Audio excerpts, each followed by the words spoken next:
Gimana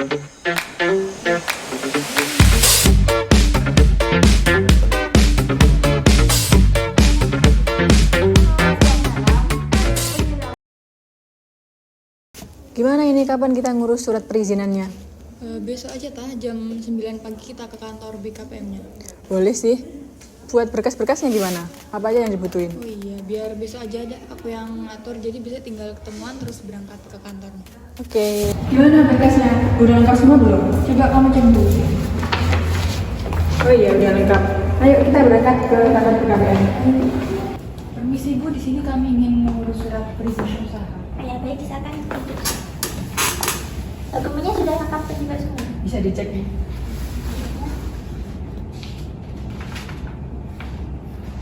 Oke, buat perizinannya diurus sekitar waktu 2 minggu ya Ibu. Apa nggak bisa dipercepat Bu prosesnya? Iya, soalnya di sini kami ingin segera mulai usahanya. Mohon maaf ya Ibu, soalnya ini harus dicek kembali. Sekali lagi mohon maaf ya, tidak bisa soalnya harus sesuai dengan SOP dan juga prosedur yang ada. Oh baik Bu, kami pertimbangkan lagi untuk kami pikirkan kembali. Kalaupun nanti jadi, kami akan kembali datang ke sini. Oke, ini dokumennya saya kembalikan ya. Terima kasih. Waduh, gimana ya Mar? Apa coba aku tanyain ke Afri ya, soalnya dia dulu juga pernah ngurus surat perizinan usaha. Kalau kita langsung ke tempat kerjanya aja gimana, tanya? Boleh, soalnya biasanya jam segini masih kerja dia. Ayo. Hai Fri, apa kabar? Alhamdulillah baik, duduk dulu. Tumben kalian kesini, ada perlu apa? Jadi gini, aku mau tanya nih, kamu pernah ngurus surat perizinan usaha kan ya? Oh pernah, kenapa emang?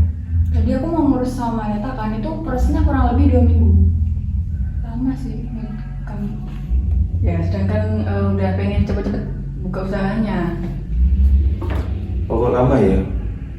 Aku kemarin tuh ngurus cuma 2 hari, nggak sampai 2 minggu. Cepet ya, itu gimana prosesnya? Jangan bilang siapa-siapa tapi ya, ini ada orang dalam, prosesnya cuma 2 hari, tapi ada fee-nya. Berapa itu kira-kira? Nggak mahal kok, cuma 250 juta. Lumayan ya. Gimana menurut kamu? Kalau aku sih boleh. Yaudah, ikut aja boleh deh. Oke, makasih ya. Nanti kamu kirim alamatnya ke aku aja biar aku ketemu langsung sama orang. Oke, kalau gitu nanti saya kirim alamatnya langsung ke temanku aja, orangnya enak. Makasih ya.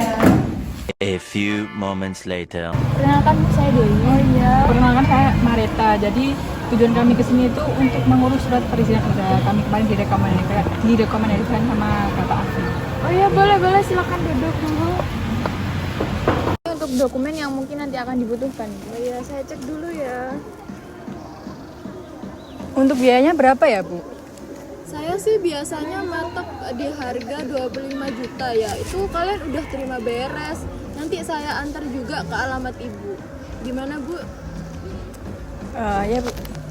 Boleh minta nomor rekeningnya? Oh iya, boleh.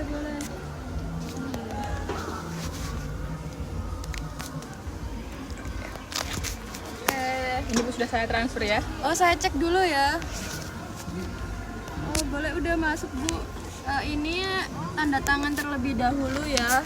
Sama sekalian menulis alamat Ibu biar nanti saya bisa mengantar dokumennya. Baik. A few moments later. Halo, selamat siang Ibu Mareta. Halo, selamat siang, dengan saya sendiri. Ada apa ya Bu? Jadi gini Bu, ini prosesnya udah selesai. Saya tinggal mengantarkan ke alamat Ibu. Namun ada beberapa kendala yang mengharuskan mengeluarkan biaya sebanyak 10 juta. Jadi gimana Bu? Apakah Ibu Mareta setuju? Waduh, banyak ya Bu uang tambahannya. Apa nggak bisa kurang ya Bu itu uangnya? Waduh Bu, gimana ya? Ini udah paling murah. Jadi Ibu Mareta setuju atau tidak? Kalau misalkan setuju, nanti saya antarkan langsung ke alamat Ibu. Kalau begitu, ya deh Bu, kurangannya saya transfer sekarang ya, biar dokumennya segera Ibu antar. Siap Ibu, terima kasih banyak ya. Sama-sama Bu, terima kasih kembali. Korupsi defensif. Korupsi defensif adalah korupsi untuk bertahan. Alatas dalam buku karya Ciaudin Saiful Ahmad Dinar dan Syaruf Fadila yang berjudul Strategi Pencegahan dan Penegakan Hukum Tindak Pidana Korupsi mengembangkan korupsi menjadi 7 tipologi. Salah satunya adalah korupsi defensif, yaitu korupsi yang dilakukan dalam rangka mempertahankan diri dari pemerasan. Menurut Syekh Hussein Alatas, bagaimana yang dikutip oleh Nyoman Serikat Putra Jaya, korupsi defensif adalah perilaku korban korupsi pemerasan. Tindakan korupsinya itu dilakukan untuk mempertahankan diri.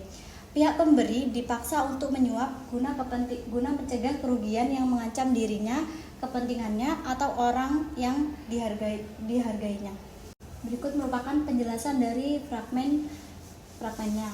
Mareta dan Dewi sebagai pengusaha yang sedang ingin membuat surat perizinan usaha mengalami kendala pada jangka waktu yang diberikan untuk penerbitan izin usahanya. Saat proses pembuatan, Ardia sebagai anggota BPKM mengatakan jangka waktu yang dibutuhkan hingga penerbitan surat perizinan usaha. Mareta dan Dewi menganggap prosesnya terlalu lama sehingga mereka berbicara kepada seorang teman, yaitu Afri, sebagai pengusaha yang pernah mengurus surat izin usaha. Lalu, Afri merekomendasikan cara cepat untuk membuat perizinan dengan cara menyuap oknum, yaitu Ayla, kenalannya yang juga bekerja di BPKM. Lalu, Mareta dan Dewi sepakat untuk menggunakan cara rekomendasi dari Afri tersebut.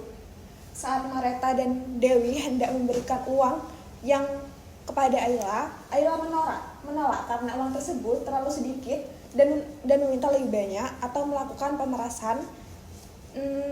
Jika tidak, maka akan dilaporkan. Sehingga terpaksa mereka memberikan uang yang lebih banyak karena takut perizinannya gagal.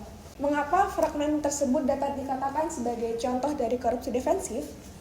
Kaitan antara fragmen dengan bentuk korupsi defensif ialah terletak pada motif tindakannya, di mana cerita tersebut menggambarkan bagaimana keadaan pihak Mareta dan Dewi yang mencoba mempertahankan perizinannya agar tidak gagal, dan pihak Ayla mendapatkan keuntungan dari uang suap yang diterimanya dari Mareta dan Dewi.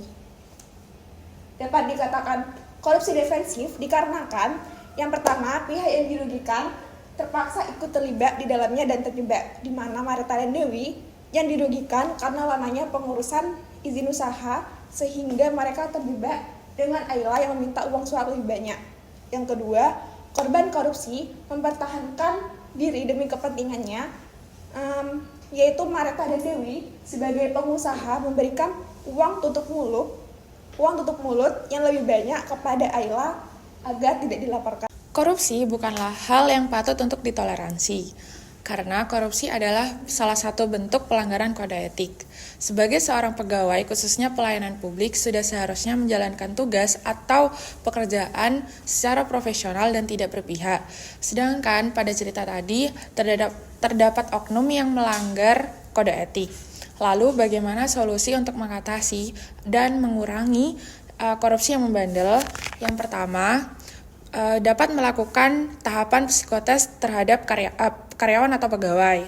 Yang kedua, memberikan pelatihan dan pendidikan anti korupsi terhadap pegawai atau pimpinannya. Yang ketiga, meningkatkan dan menguatkan kekuatan hukum bagi mereka yang melanggar kode etik dan melakukan korupsi. Yang keempat, melakukan pengecekan terhadap harta kekayaan secara berkala berupa laporan. Dan yang kelima, juga memberikan sanksi yang setimpal kepada mereka yang melakukan pelanggaran kode etik atau korupsi, seperti dapat melakukan PHK atau pencabutan hak aset yang mereka korupsi selama masa kerja. Warga Indonesia say no to korupsi, karena korupsi adalah K. Kotor, O. Ordal, R. Ragus, U. Uang haram, P. Penggelapan, S. Suap, I. Ilegal.